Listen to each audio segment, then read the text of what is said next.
Saudara, hari ini kita akan belajar tentang apa itu valuation. Jadi kalau kita membeli apapun barangnya, apapun barangnya, maka sebenarnya ada dua jenis barang yang kita bisa beli. Ya. Pertama adalah barang yang nilainya tidak pernah naik, ya, atau turun, ya, yang kita sebut juga barang konsumsi. Ya. Seperti baju, mungkin sepatu, ya, aksesoris, atau mungkin makanan, ya, yang nilainya tidak pernah naik, ya. Tetapi ada satu lagi yang kita sebut juga dengan aset, ya, yaitu kita membeli suatu aset. Nah, aset ini umumnya adalah barang-barang yang nilainya akan selalu naik. Ya. Apa beda kedua barang ini? Ya, barang yang harganya selalu naik, ya, dan barang yang harganya tidak pernah naik, tapi cenderung turun terus. Ya. Ini yang membedakan kita belanja konsumtif dan investasi. Ya, itu yang membedakan. Jadi konsumtif dan investasi. Kalau konsumtif kita beli barang yang nilainya selalu turun, sedangkan kalau investasi kita membeli barang yang nilainya selalu naik, ya, atau cenderung naik harganya. Apa yang membedakan?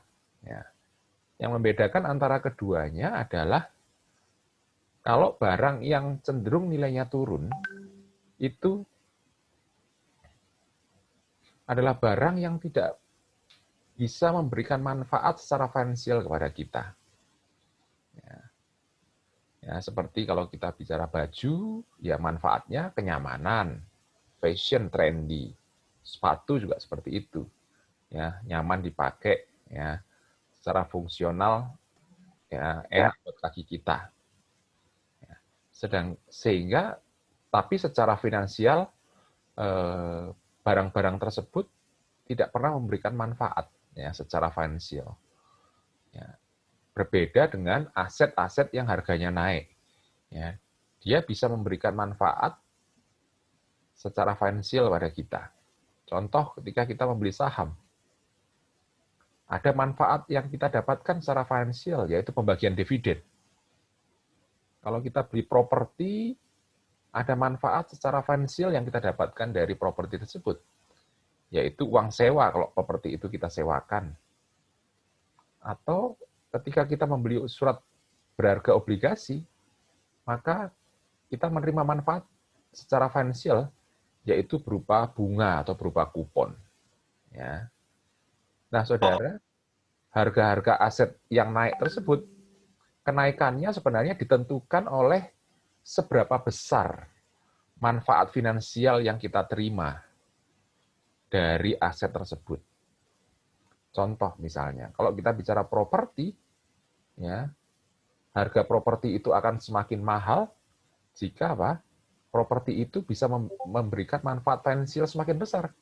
Contoh, ketika kita sewakan, semakin besar uang sewanya, maka harga properti tersebut semakin mahal.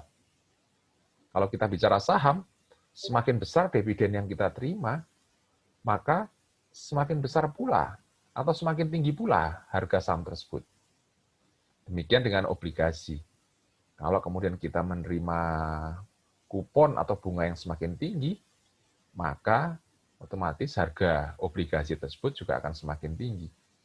Intinya bahwa harga aset itu akan semakin tinggi atau semakin mahal tergantung seberapa banyak aset tersebut memberikan manfaat bagi kita. Dalam hal ini adalah manfaat dalam bentuk finansial. Ya. Disinilah letak sebenarnya jantung daripada investasi, yaitu tentang valuasi. Karena sebelum kita membeli aset, ya, membeli properti, membeli saham, membeli obligasi, kita sebelumnya selalu melakukan yang namanya valuasi untuk mengetahui harga wajarnya berapa, untuk mengetahui harga sebenarnya berapa, ya, untuk mengetahui harga pasarnya sebenarnya berapa. Contoh misalnya kalau kita membeli apartemen dengan harga misalnya, Anda mungkin ditawari apartemen dengan harga 1 miliar, maka kita tidak langsung membeli apartemen tersebut. Tapi kita mencari informasi, ya, berapa harga pasarnya, ya, harga pasarnya. Nah, kalau misalnya harga pasarnya hanya 800 juta, maka harga properti tersebut overvalue, terlalu mahal, atau overpriced, terlalu mahal. Ya. Tetapi ternyata kalau harga apartemen tersebut 1,2 miliar, berarti harga yang ditawarkan itu underpriced atau terlalu murah. Jadi kalau harganya overpriced, maka otomatis kita tidak akan membeli karena harganya terlalu mahal. Sedangkan kalau tadi harganya ternyata harga pasarnya atau harga sebenarnya 1,2 miliar, kita ditawari dengan 1,2 miliar, kita ditawari dengan 1 miliar, maka harganya murah atau underpriced atau undervalue. Ya. Ya, jadi kesimpulannya adalah keputusan investasi kita itu tergantung pada valuasi yang kita lakukan. Ya, kalau tadi valuasinya ternyata 800 juta, artinya kita tidak jadi invest. Sedangkan kalau ternyata valuasinya 1,2 miliar, kita jadi invest. Jadi sebenarnya proses valuasi, melakukan valuasi aset, ini adalah proses yang paling krusial dalam melakukan investasi. Karena di proses inilah keputusan kita invest atau tidak invest dilakukan. Nah, ini adalah prinsip tentang valuasi. Ya. Jadi valuasi adalah dari kata value, yang mengatakan melakukan penilaian, valuation dari kata-kata value. Ya. Jadi kita menaksir berapa harga aset yang akan kita beli. Dan prinsipnya satu tadi, ya, bahwa harga aset itu akan semakin mahal kalau aset tersebut bisa mendatangkan manfaat finansial bagi pemegang aset. Semakin tinggi manfaat finansial, maka semakin tinggi pula harga aset tersebut. Ya. Itu adalah prinsip yang pertama, tentang besarnya manfaat finansial yang kita terima. Di dalam finance, manfaat finansial diukur dengan uang tunai atau cash flow. Dengan kata lain, semakin besar cash flow yang kita terima, dalam hari ini ada future cash flow yang kita terima, maka akan semakin mahal harga aset tersebut. Semakin besar dividen yang akan kita terima, semakin mahal harga sahamnya. Semakin besar uang sewa yang akan kita terima, semakin mahal harga propertinya. Semakin besar kupon atau tingkat bunga yang kita terima dari obligasi, semakin mahal harga obligasinya. Dengan kata lain, harga suatu aset tergantung dari seberapa besar manfaat finansial yang kita terima atau cash flow yang kita terima di masa yang akan datang. Itu prinsip yang pertama dari valuasi. Prinsip yang kedua dari valuasi itu bicara tentang ketidakpastian. Ya. Ketidakpastian hasil yang kita terima. Kalau tadi misalnya hasilnya besar, maka harga asetnya semakin, atau ya benefitnya besar, financial benefitnya besar, maka harga asetnya juga semakin tinggi. Ya. Tapi bicara ketidakpastian berbeda lagi. Ya. Semakin tidak pasti kalau kemudian financial benefit yang kita terima besar, tapi tidak pasti, kadang-kadang terima dan kadang-kadang tidak terima, ya, maka itu artinya risikonya lebih tinggi daripada kalau kita terima secara pasti. Rutin kita terima setiap bulan, setiap 6,5 tahun sekali, atau setiap tahun. Itu lebih pasti. Ya. Artinya kalau semakin pasti cash flow yang kita terima, maka artinya risikonya semakin kecil. Ya. Semakin tidak pasti cash flow yang kita terima atau financial benefit yang kita terima, maka risikonya semakin besar. Nah, ketika risikonya semakin besar, maka otomatis harga asetnya juga semakin murah. Karena apa? Karena mempengaruhi discount rate atau cost of capital-nya. Dan yang terakhir adalah pertumbuhan cash flow. Dengan kata lain, ini adalah faktor yang ketiga yang mungkin akan mempengaruhi harga suatu aset adalah pertumbuhan cash flow atau pertumbuhan financial benefit. Kalau financial benefit kita stagnan terus, ya, kita menerima kita menerima jumlah yang sama setiap periode terus, dibanding kemudian dengan kita menerima dengan pertumbuhan, semakin lama cash flow yang kita terima semakin banyak, maka pasti nilai aset tersebut akan semakin tinggi. Jadi kalau pertumbuhan cash flow-nya semakin tinggi, maka otomatis harga asetnya juga semakin tinggi. Jadi itulah prinsip valuasi, saudara. Jadi ada 3 hal, saudara. Ini kalau saudara lihat formulanya, ya, ada 3 hal, yaitu besarnya future cash flow, ya, di sana besarnya future cash flow, di mana bicara masalah berapa banyak ya financial benefit yang kita terima. Kemudian yang kedua adalah seberapa besar kepastian atau ketidakpastian benefit yang kita terima. Dan yang terakhir adalah seberapa besar pertumbuhan financial benefit yang akan kita terima. Jadi 3 hal itu yang akan menentukan tinggi rendahnya harga suatu aset. Dan valuasi ini berlaku secara umum, saudara. Ya, berlaku secara umum artinya aset apa saja yang akan kita valuasi, ya, prinsipnya sama, ya, aset apapun itu. Ya, selama aset itu bisa mendatangkan financial benefit bagi kita, maka itu yang namanya investasi. Demikian adalah prinsip investasi yang bisa saya sampaikan. Ya, jika ada pertanyaan, saudara bisa bertanya. Jadi kalau kita bicara valuasi, ini kita bicara P0, bicara harga aset, apapun aset tersebut, maka apa? Ditentukan dari apa? Seberapa besar cash flow yang akan kita terima. Nah, lihat di sini. Seberapa besar, semakin besar CF1, CF2, CFN, semakin besar maka harga aset akan semakin tinggi. Yang prinsip yang kedua adalah semakin tidak pasti cash flow-nya, ya, CF-nya semakin tidak pasti, artinya risikonya semakin tinggi. Ketika risikonya semakin tinggi, maka diskon rate-nya akan semakin tinggi. Ini R, diskon rate atau cost of capital akan semakin tinggi, maka otomatis harga aset akan semakin rendah. Dan prinsip yang ketiga tadi apa? Pertumbuhan cash flow. Kalau cash flow-nya stabil, CF1 sama dengan CF2 sama dengan CF3 dan seterusnya, ya, dibandingkan dengan CF1, kemudian CF2-nya lebih tinggi, CF3-nya lebih tinggi lagi, CF keempatnya lebih tinggi dan seterusnya, maka yang pasti bahwa semakin tinggi pertumbuhan cash flow-nya, maka harga asetnya juga semakin tinggi. Ya, itulah prinsip dasar tentang valuasi aset. Dan ini berlaku untuk aset apapun. Ya, baik itu real asset, properti, maupun financial asset, yaitu saham, obligasi, dan surat berharga lainnya.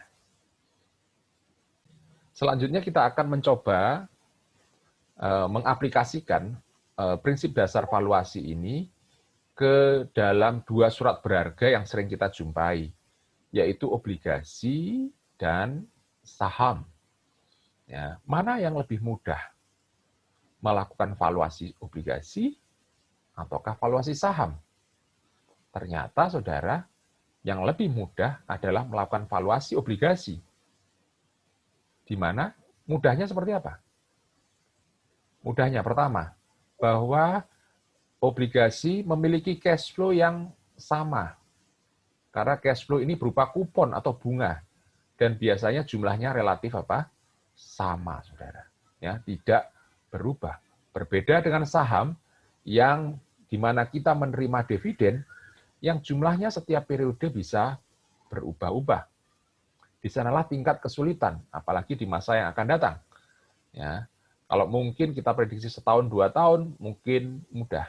Tapi kalau kita sudah prediksi 4, 5, 6, atau 10 tahun, ya, dividen akan sangat sulit kita estimasi, atau kita forecast, atau kita prediksi. Ya. Oleh karena itu, melakukan valuasi saham ya, lebih sulit dibanding dengan obligasi. Tingkat kesulitan yang lain adalah bahwa obligasi punya jatuh tempo. Ya, bisa 5 tahun, bisa 10 tahun, bisa 15 tahun, atau bisa lebih, saudara. Sehingga batas valuasi yang kita lakukan sudah pasti. Kalau obligasi 5 tahun, berarti kita lakukan valuasi selama 5 tahun. Tapi kalau maturity obligasi 10 tahun, kita lakukan valuasi 10 tahun. Berbeda dengan obligasi, saham tidak punya maturity. Ya, dengan kata lain, saham tidak punya jatuh tempo. Sehingga dalam melakukan valuasi, kita harus melakukan prediksi selamanya. Ya, forever, selamanya. Sehingga akan sangat sulit bagi kita untuk melakukan forecast, ya, memprediksi dividen. Kalau mungkin dividen setahun, 2 tahun lebih mudah. Kalau dividen sudah 10 tahun, 15 tahun, 20 tahun, 50 tahun, atau 100 tahun lagi, itu adalah hal yang impossible. Oleh karena itu, ya, melakukan valuasi obligasi jauh lebih mudah dibanding melakukan valuasi terhadap saham. Nah, ini adalah prinsip valuasi untuk obligasi, ya, di mana obligasi setiap periode selalu memberikan kupon atau bunga kepada pemegang obligasi. Ya. Nah, jangan lupa pada akhir periode, pada saat jatuh tempo, ya, peminjam atau perusahaan yang meminjam, ya, menerbitkan obligasi, ya, akan mengembalikan dana yang kita investasikan untuk membeli obligasi tersebut. Artinya, perusahaan yang berhutang atau menerbitkan obligasi harus membayar kembali pokok utangnya atau pokok utang obligasinya pada saat apa? Jatuh tempo, nilai M. Ya. Sejumlah apa? Sejumlah nilai par. Ya. Par value atau M. Ya. Inilah prinsip dasar kita melakukan valuasi obligasi. Hanya kita tinggal hitung C-nya berapa, ya, kupon setiap tahun atau setiap periode yang kita terima, dan berapa yang akan kita terima pada saat obligasi jatuh tempo. Berapa par yang kita terima pada saat obligasi tersebut jatuh tempo, dan kemudian kita memprediksi berapa required return atau return yang diinginkan oleh pemegang obligasi. Dengan melakukan semuanya tersebut, maka kita bisa mencari berapa harga obligasi yang sebenarnya. Ya, itulah prinsip dasar bagaimana kita menentukan harga obligasi. Nah, ini contoh tentang bagaimana melakukan valuasi untuk obligasi. Ya. Di sini dijelaskan adalah obligasi dengan jatuh tempo 5 tahun, saudara. Di mana par value obligasi tersebut adalah $1.000 dengan kupon rate sebesar 4%. Ya. Assume that bond will meet the first interest payment, so the next one will be due to 6 months. Jadi pembayaran obligasi ini adalah setahun 2 kali, atau kita sebut juga dengan semi-annual, atau kita kalau bahasa Indonesia namanya semester. Berarti bunga dibayarkan 2 kali dalam setahun. Ya. Nah, bagaimana cara menghitungnya? Kita lihat, ya, bunganya 4%. Ya. Bunganya 4% setahun, jangan lupa. Bunganya 4% setahun. Dengan par senilai berapa? $1.000. Berarti bunga yang kita bayarkan selama setahun adalah $40. Namun jangan lupa $40 itu dibayarkan 2 termin. Ya, setiap 1 semester $20. Ya, sehingga setahun adalah $40. Sehingga saudara, ya, $40 tadi itu harus dibagi 2, saudara. Kenapa? Karena setahun dibayarkan 2 kali. Demikian juga required return. Required return investor adalah 5%. Ya. 5% adalah per tahun. Sehingga kalau dibayarkan semesteran, maka 5% harus juga dibagi 2. Berarti R 5%, ini saudara, dibagi 2. Atas dibagi 2, ya, kuponnya dibagi 2, 40 dibagi 2, 20, 5% dibagi 2, 2,5%.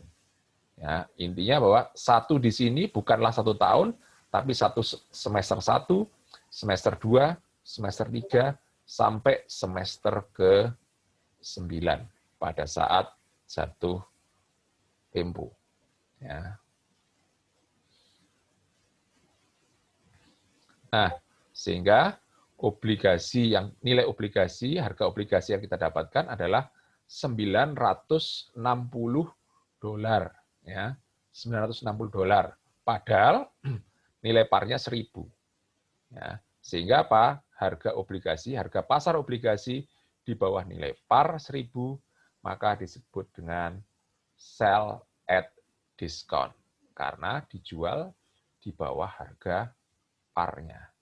Sedangkan kalau kemudian harga obligasi ini ternyata lebih tinggi daripada 1.000, misalnya 1.100, maka dikatakan obligasi tersebut sell at premium, dijual pada harga premium. Tetapi kalau hasil di sini adalah pas $1.000, ya, $1.000, maka dikatakan bahwa obligasi tersebut sell at par. Demikian penjelasan untuk penerapan valuasi dalam obligasi. Nah, ini adalah beberapa jenis obligasi. Ya. Ada yang namanya obligasi korporasi, ya, corporate bonds, di mana penerbitnya adalah perusahaan atau korporasi.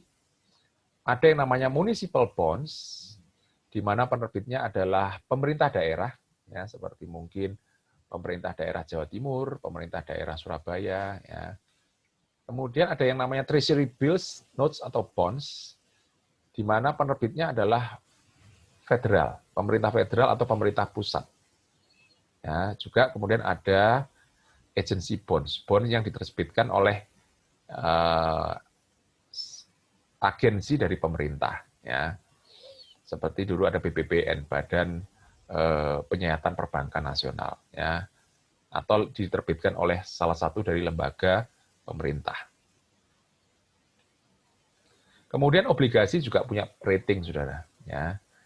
Ada beberapa lembaga rating, yaitu Moody, S&P, dan Fitch. Ya. Nah, ini kira-kira ratingnya ya, dari AAA sampai triple C atau lebih rendah, atau D, default. Ya. Ya. Nah, semakin tinggi triple A, ini double A, ya, single A, ya, triple B, dan seterusnya. Ya. Itu adalah ratingnya S&P atau Fitch. Ya. Di mana di sini ada batasan, kalau triple B ke atas itu dianggap investment grade bonds. Bond yang masuk kategori investment grade atau layak investasi. Sedangkan double B ke bawah itu kita sebut juga spekulatif atau junk bond, ya, atau non investment grade bonds, obligasi yang tidak layak investasi, obligasi sampah, obligasi yang spekulatif. Ya. Ini adalah prinsip valuasi untuk saham preferen, di mana dividen saham preferen itu relatif tidak banyak perubahan atau mirip seperti kupon atau bunga. Ya. Sehingga ketika kita membeli saham preferen, kita akan mendapatkan dividen yang sama terus sampai selamanya. Berbeda dengan obligasi, kalau obligasi adalah apa? Kita memperoleh bunga yang relatif tetap sama seperti dividen saham preferen, tetapi sampai dengan jatuh tempo. Sehingga untuk valuasi saham preferen lebih mudah, yaitu dividennya dibagi dengan required return atau return yang diinginkan atau disyaratkan. Ya, DP dibagi RP, required return, sama dengan harga saham preferen. Ya, bisa simpel seperti sekarang ini karena apa? Karena dividennya konstan, tidak berubah. Demikian penjelasan saya. Contoh misalnya, di mana saham preferen menerima dividen $2,3 per tahun, ya, share annual dividend, dan mempunyai required return 11%. Jadi simple, $2,3 dibagi dengan 0,11. Maka hasilnya adalah harga saham preferen adalah $20,90, ya, $20,90 per lembar sahamnya. Ya, sangat mudah karena apa? Karena dividennya relatif tidak berubah atau konstan. Selanjutnya adalah kita menilai saham biasa atau common stock, saudara. Ya, rumusnya seperti ini. Ya, ya. Nah, tingkat kesulitannya adalah biasanya dividennya berubah-ubah. Ya, itu tingkat kesulitannya. Itu pertama. Yang kedua tadi seperti saya jelaskan bahwa apa? Kita menghitungnya bukan setahun, 2 tahun, 5 tahun, 10 tahun, 15, 20 tahun, tetapi kita menghitungnya sampai tak berhingga. Ya, sampai tak berhingga. Sehingga apa, saudara? Sehingga tingkat kesulitannya sangat tidak mungkin atau sangat impossible. Kita bisa memprediksi dividen sampai dengan waktu yang tak berhingga.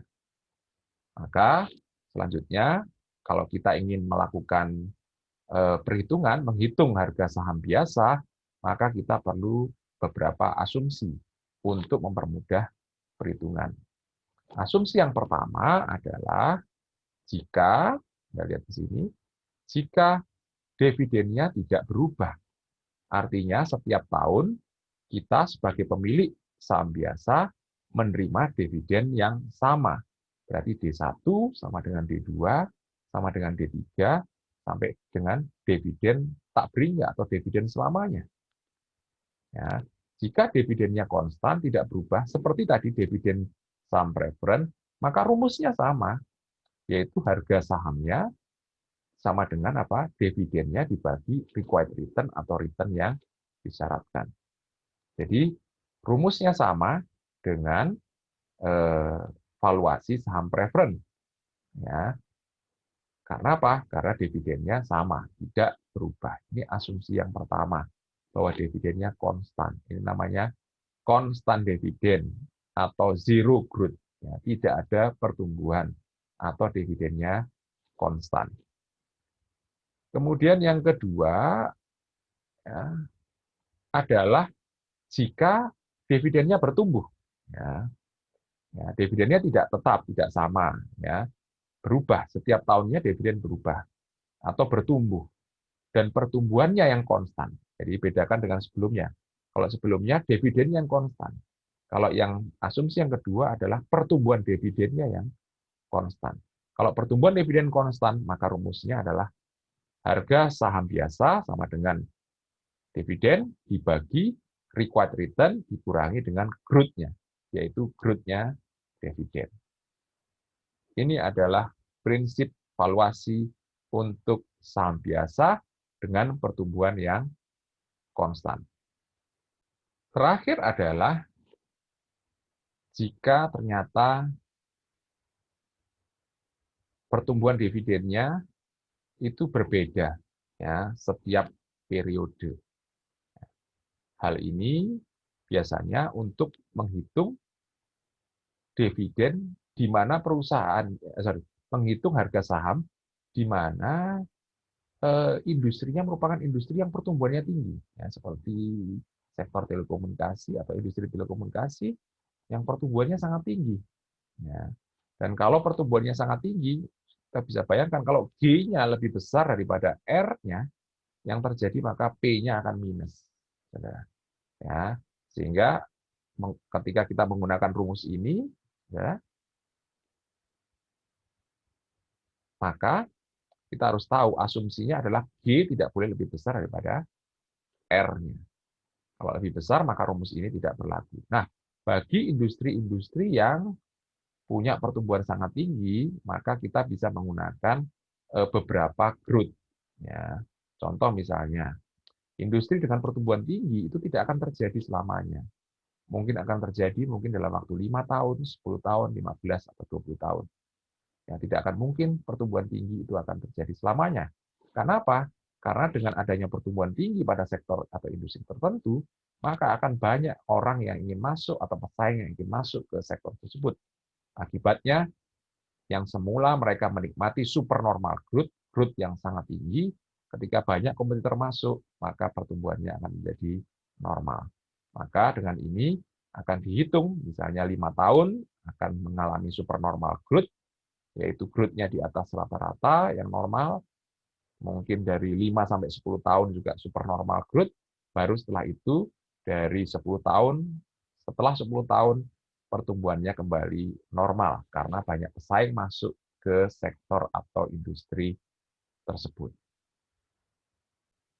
Contoh misalnya, estimasi harga saham Morris Industry ya, pada tahun 2009, di mana barusan PT Morris, perusahaan Morris Industry, membagikan dividen 4%. Ya, di mana firm financial manager expect this dividend will increase 8% annual rate over next 3 years. Dalam waktu 3 tahun, para analis memprediksi bahwa dividen itu akan bertumbuh sebesar 8% setiap tahun. Dan pada akhir tahun ketiga, perusahaan sudah mulai normal pertumbuhannya. Tidak lagi 8%, tapi hanya 5%, yaitu pertumbuhan normal. Jika required return-nya adalah 12%, maka kita bisa hitung harga sahamnya seperti apa. Ya. Contoh, harga saham 2009 tadi adalah sebesar berapa tadi? Sebesar $4. Ya. Maka kita harus menghitung harga saham tahun 2010 dengan menggunakan growth 8%. Ya, Anda lihat dari 4 dividen tahun 2010 dengan menggunakan growth 2009, dengan menggunakan dividen tahun 2009 4% dikalikan 8%. $4 dikalikan 8%, 4,32. 2011 dan 2012 semua dikalikan dengan 8% pertumbuhannya, maka dari sini kita akan kemudian mempresent value-kan. Ya, mempresent value-kan 4,32 di present value-kan jadi 3,86, 4,67 di present value-kan menjadi 3,72, 5,4 di present value-kan menjadi 3,59. Sehingga di total 3,86 tambah 3,72 tambah 3,59 sama dengan $11,17. Ini baru sampai pertumbuhan yang abnormal atau supernormal selama 3 tahun. Nah, setelah itu kita akan menghitung pertumbuhan dari tahun keempat sampai selamanya. Ya, maka kita harus menghitung dulu tahun 2013. Nah, tahun 2013 sudah normal. Makanya dividen tahun 2012 5,4 tidak dikalikan 8%, tetapi hanya pertumbuhan 5%. Jadi hasilnya adalah 5,292 ya, untuk dividennya. Ya, dari 5,04 kalikan 5% sama dengan 5,292 untuk dividen tahun 2013. Ya, setelah itu dengan menggunakan rumus Gordon ya, 2013, kalau dividen 2013 maka P-nya adalah 2012, R dikurangi G2. 5,92 dibagi 0,12, discount rate dikurangi 5% growth-nya sama dengan $75. Ya, $75,6. $75,6 kemudian di present value-kan. Sehingga hasilnya adalah 53,81. Ya. Setelah itu 11,17 ditambah 53,81, maka harga sahamnya adalah 64,98. Itu adalah harga saham tahun 2009. Ya.